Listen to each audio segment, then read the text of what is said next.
Why does Trump want the Panama Canal? Well, the short answer is he doesn't. But you'd be forgiven for thinking he does based on recent rhetoric, where in a recent news conference, Trump refused to rule out using military action, military intervention in Panama to secure the canal.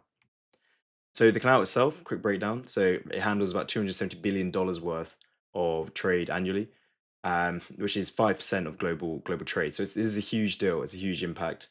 And for the US, so it makes up about 40% of all US container traffic. So there's a critical passage, trade passage for US companies and US businesses. So it's located between, it's a country located in Panama, hence its name, and it's located between the Atlantic and Pacific, and it links the two of them. So it's a very important trade route. Otherwise, you've got to go around all the way down around South America, and it makes the trade route itself much longer. And the Panama Canal allows you to skip that journey. It's safer waters, and if you can move things quicker, then it's more profitable for companies. So that's why they use the Panama Canal. And the canal itself links natural rivers, etc., through Panama, and that's why it was built there because it was fairly easy to do, and of its huge advantage to global trade. So, despite making up 40% of US traffic, by tonnage is in terms of the actual weight of what's being transferred, the US actually makes up in 2023 73% and 2024 75%, 75.5% of all traffic going through canal itself. Um, so what is the problem here? What does Trump have a problem with Panama Canal? So for this, we've got to look at the fees. So for a tanker going through the Panama Canal, transit fee is about $280,000 to $500,000 each time it uses the Panama Canal, and that's not in taking into account other fees as well. So these are reservation fees, it's called.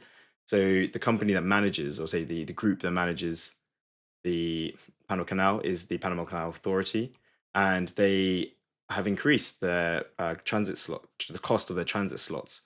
And these transit slots is basically the timetable of when boats can use the canal. And companies bid for it in an auction, bid for the best slots, and the slots for bigger ships cost more, and smaller ships cost less. But they've been increasing the fees for them by 10-20% just from 2024 2025 alone. So this is a huge extra amount for companies wanting to use the route.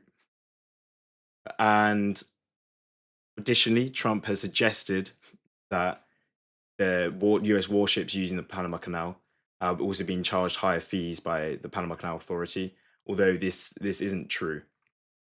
But the reason he's framing it in the sense of in sense of it being critical to the Navy and it's affecting the US Navy is it allows to put the spin of national security in the entire issue, which tends to be more palatable subject to the public and also to US Congress, and would justify clamping down so much on Panama in this moment.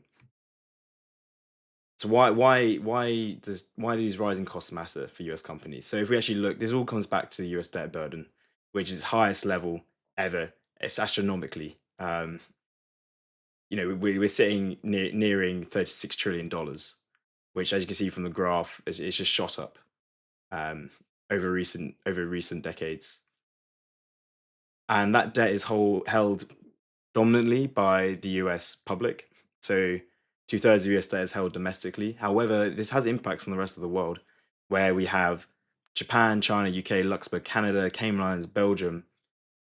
All these countries hold significant amounts of US national debt. And the US needs to repay this debt, right? It has the interest on that debt that it's taken from other countries to fund its growth in recent years. But it still needs to pay those creditors back, or debtors back, I should say, not creditors. If it doesn't do that, then we're looking at a market collapse in America, and also all those countries that own significant amounts of that debt also will have their own troubles as well. So how does the US attempt this? So one way would be to reduce public spending. To meet those debt interest payments, if you reduce public spending, then you can spend more on the debt interest payments. However, as you can see, this isn't popular because people don't want their public services being affected. The US obviously spends a lot on its military, so you could say maybe they shouldn't spend as much on its military. However, as the US military is very important globally in maintaining American America's place and its position, which also is important at maintaining the strength of the US dollar as well.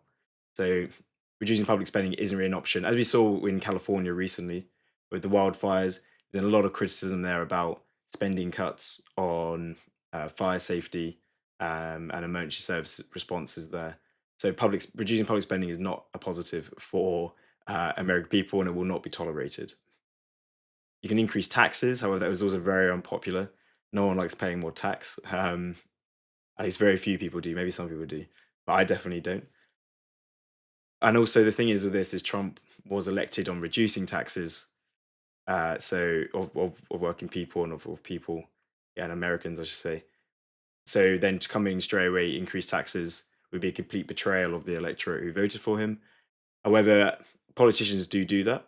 Um, However, this would be incredibly unpopular as well. So the one way of doing this is make US companies more profitable. This is the key thing that Trump's gone for here.